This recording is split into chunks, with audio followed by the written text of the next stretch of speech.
Bob Iger isn't going anywhere. Iger gave an interview yesterday that was absolutely filled to the brim with revelations about the future of the company that he leads. First and foremost, it came out that Disney extended Iger's contract 2 more years to keep him at the helm till 2026.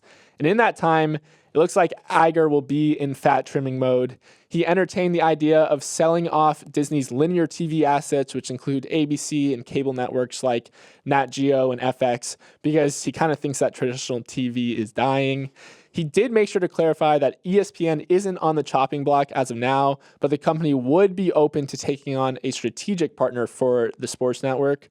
And then finally, he dropped a bomb for some super fans, saying that there will for sure be a pullback in content spending and creation for the Star Wars and Marvel franchises.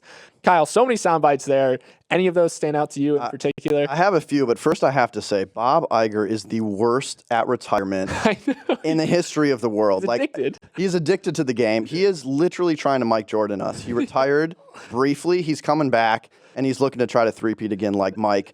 But he is facing a lot of battles, right? The strikes, the decline of linear TV. He has a duel with DeSantis. Pixar's underperforming, tough macroeconomic environment. So he's got a lot to worry about, but I feel like he actually loves that, and his track record is not one to bet against.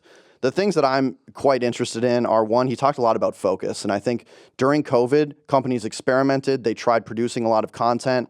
Now it is kind of the year of focus where they're trimming the fat, so to speak, as he said, and really doubling down on what is working. And then the second thing is, I got to say, when he said they're going to pull back on Marvel, that made me so happy. I this might catch me some flack. I can't stand how many Marvel movies there are. Ant-Man and the Wasp: Quantumania debuted as the 31st film in the Marvel Universe. Every time I try to watch one of these movies, it's like I need to watch 7 prior to understand what's going on. You need a PhD in Marvel studies. Yeah. So thank you, Bob, for doing that. That got me excited. There is an odd sort of symmetry to these planned moves, because some key Bob Iger moments from the past were acquiring Marvel, acquiring Lucasfilm, who makes Star Wars, and acquiring Pixar. And now he's kind of gambling on himself by doing the exact opposite, cutting down on these major mainstay franchises. I mean, you're totally right, though. I'm a Marvel guy. Marvel overload is a real thing because, I'm just disinterested at this point. Once phase 1 ended, blah, blah, blah. We don't need to get into it. But yeah, sometimes a company just becomes too bloated. And earlier this year, Disney rolled out this huge reorg where they're trying to cut $5.5 billion in costs, $3 billion of which are coming from its content biz. So this was him. And then I do just want to touch briefly on you mentioned the actor strike. So we talked about that on the show yesterday, but the actor strike did go into effect yesterday.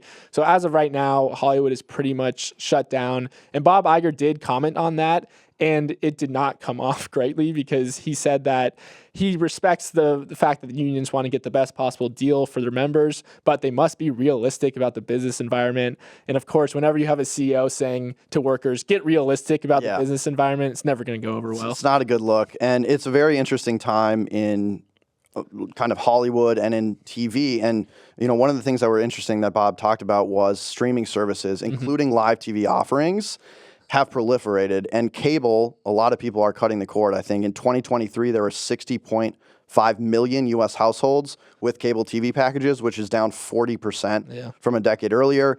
And it seems like YouTube is where people are going. I think maybe because we're on YouTube. That must be it. That's a plug. If you're listening to this podcast, go check us out. See what Toby and not Toby look like. Thank you for that plug, Kyle.